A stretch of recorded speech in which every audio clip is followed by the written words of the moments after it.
Hello students, welcome to the lecture on export documentation, and after this lecture we will be able to learn the following objectives. Understand the applicability of HRM model, discuss about various models, describe the HRM policies in various countries, understand the European model of HRM.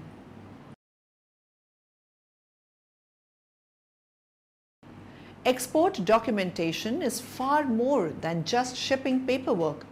It includes all of the important records of an international transaction. Using the correct trade terminology, clearly defining the transfer of interest and liability, selecting the right method of payment, and sending the best quotation possible are the keys to effective exporting. Documents used in international trade are a reflection of the understanding of the agreement between the seller, the buyer, and third-party service and regulatory agencies. It is vital for the seller to understand that any document produced with their name as a party to the document is totally responsible for the actions of the service provider in the course of their performance. The term export documentation is actually a relative misnomer, as most paperwork is really being prepared on behalf of the buyer and is used for customs clearance and other legalities at the port of import, and thus is really import documents. Export procedures. The export procedure is obligatory for community goods leaving the EC customs territory, Article 161 Customs Code CC, with very few exceptions. This is due to the fact that this procedure must ensure the correct application of all export measures. Example, export restrictions and surveillance measures and payment of export refunds for agricultural products. The export procedure foresees in principle two stages. First, the exporter declaring presents the goods, his export declaration, and where necessary, his export authorization or license at the customs office responsible for the place where he is established or where the goods are packed or loaded for export. Subsequently, the goods and a copy of the export declaration are presented to the customs office of exit, which satisfies itself that the goods presented correspond to those declared and supervises their physical departure. Goods exported by rail, post, air or sea, the customs office of exit may be the office component for the place where the goods are taken over under a single transport contract for transport to a third country. Example, port, airport, railway station. Differences between exporting and domestic business.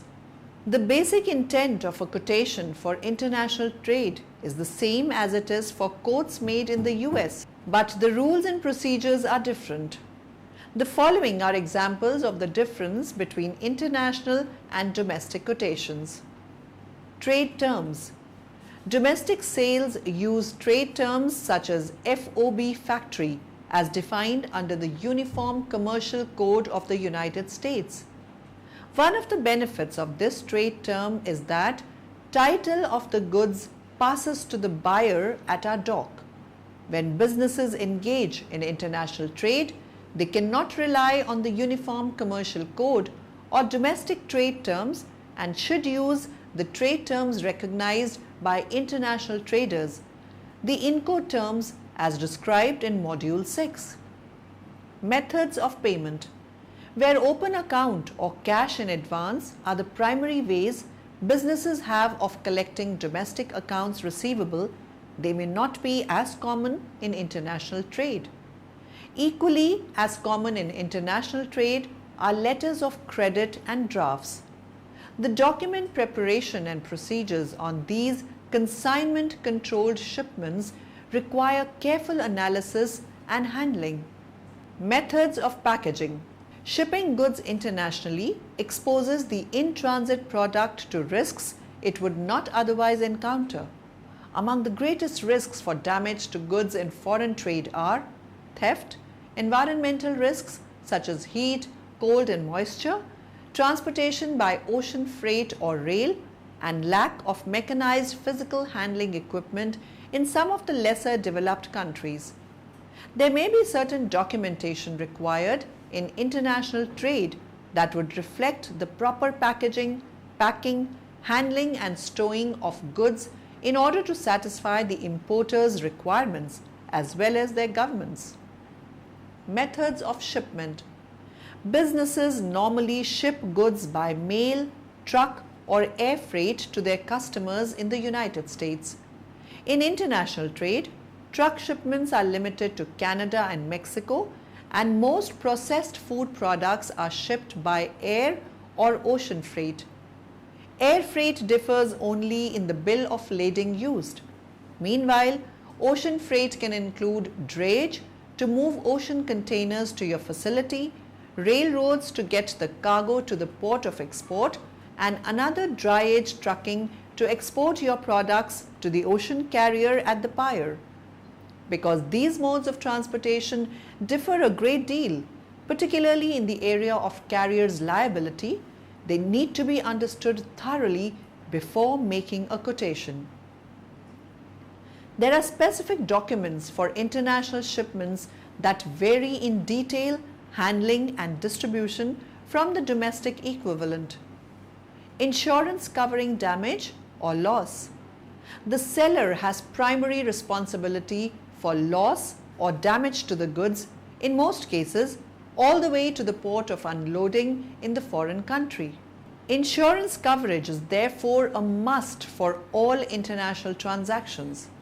Insurance certificates are required for proof of coverage on many exports, especially those that are being paid under a letter of credit. Validity period. The validity period of an international quotation is usually 90 days. This allows the buyer to arrange for payment and any import permits that may be necessary to make the purchase decision of your product.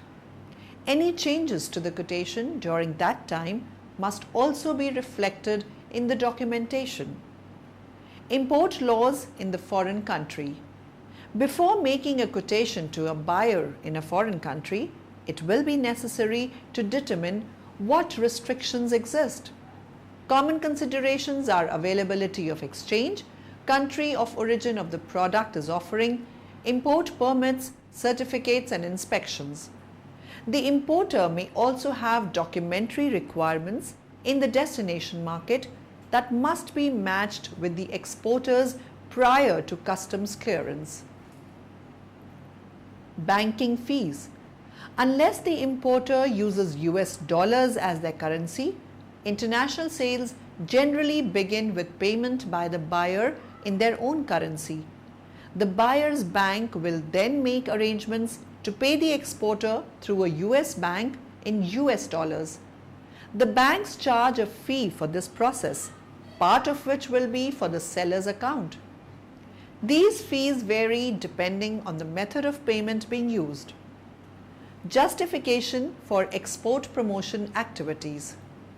Governments can assist businesses in the private sector with a wide range of services, from simply providing information about current opportunities in the world market to giving specialized assistance to design and implement marketing programs and sales campaigns abroad. The export development approach clearly requires more effort, resources, and persistence than the simple traditional export promotion approach. One consequence is that export development cannot always be fully adopted given limits that might exist in many countries. In many developing countries, the business community of private exporters may need assistance to make appropriate contacts after they have done market research and gathered information. This actually involves a number of complicated actions and considerations that should be examined in greater detail. The export promotion and development strategy of a developing country will set the stage for determining the level and type of trade linkages with the international market. Policy formulation and implementation of export promotion measures. The keys to successful national export promotion and development programs are government policy decisions that affect export trade. Two sets of policies affect foreign trade management in general and export promotion and development in particular. Foreign trade policies and other policies with direct influence on foreign trade, policies that regulate other economic activities but at the same time influence the general performance of foreign trade. Basic concepts and definitions of foreign trade policy. The foreign trade policy of a country refers to policies and practices that affect and regulate import and export operations. Foreign trade policy includes many laws, decrees, regulations and procedures that are often adopted for different purposes. Such policies will affect foreign exchange, imports, exports, foreign investment and international relations. The trade promotion policy of a country is comprised of programs and measures that promote and develop trade with other countries.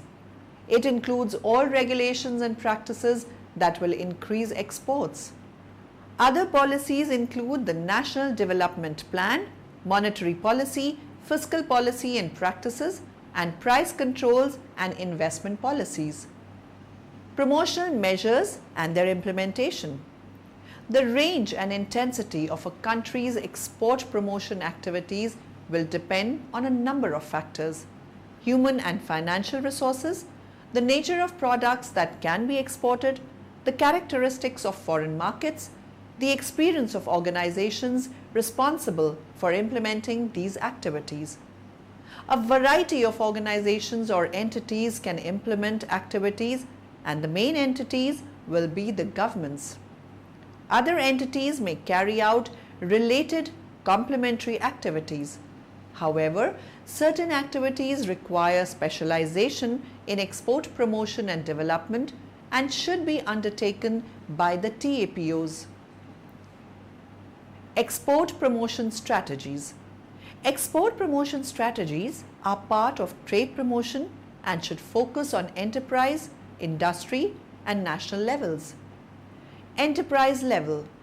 Some parts of the business community in developing countries have been unable to significantly increase export volumes on their own for the following reasons. A limited number of commodities are available for export. Industrial production of goods is limited by the lack of downstream activities. There is dependence on one or two key export markets and supply sources, and this does not give enterprises an opportunity to develop products according to the standards of more developed markets.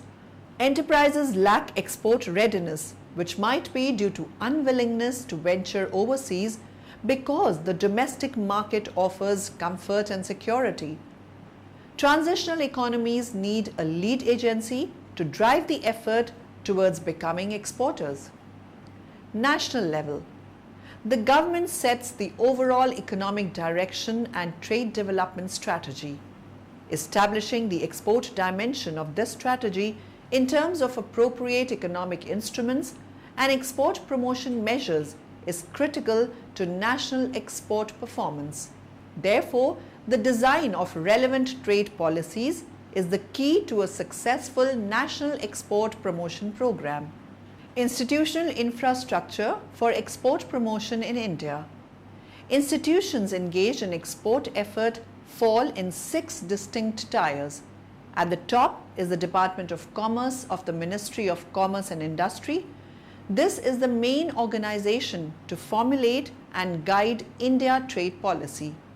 At the second tier, there are deliberative and consultative organizations to ensure that export problems are comprehensively dealt with after mutual discussions between the government and the industry. At the third tier are the commodity-specific organizations which deal with problems relating to individual commodities and or groups of commodities. The fourth tier consists of service institutions which facilitate and assist the exporters to expand their operations and reach out more effectively to the world markets. The fifth tier consists of government trading organizations specifically set up to handle export-import of specified commodities and to supplement the efforts of the private enterprise in the field of export promotion and import management. Agencies for export promotion at the state level constitute the sixth tier. The Export Industries Division is responsible for development and regulation of rubber, tobacco and cardamom. The division is also responsible for handling export promotion activities relating to textiles, woolens, handlooms, ready-made garments, silk and cellulose fibers, jute and jute products, handicrafts, coir and coir products. Summary. Now in the end, let us summarize what we have learnt in this lecture. Documents used in international trade are a reflection of the understanding of the agreement between the seller, the buyer and third-party service and regulatory agencies. Shipping goods internationally exposes the in-transit product to risk it would not otherwise encounter. The seller has primary responsibility for loss or damage to the goods in most cases all the way to the port of unloading in the foreign country. To a great extent, export development can concentrate on product adaptation, that is, use of existing production capacity to manufacture new products when better markets are found for those products than for traditional products. The keys to successful national export promotion and development programs are government policy decisions that affect export trade. Industrial production of goods is limited by the lack of downstream activities, which does not allow enterprises to produce differentiated products for exports or provide some form of export diversification. The Export Industries Division is responsible for development and regulation of rubber, tobacco and cardamom.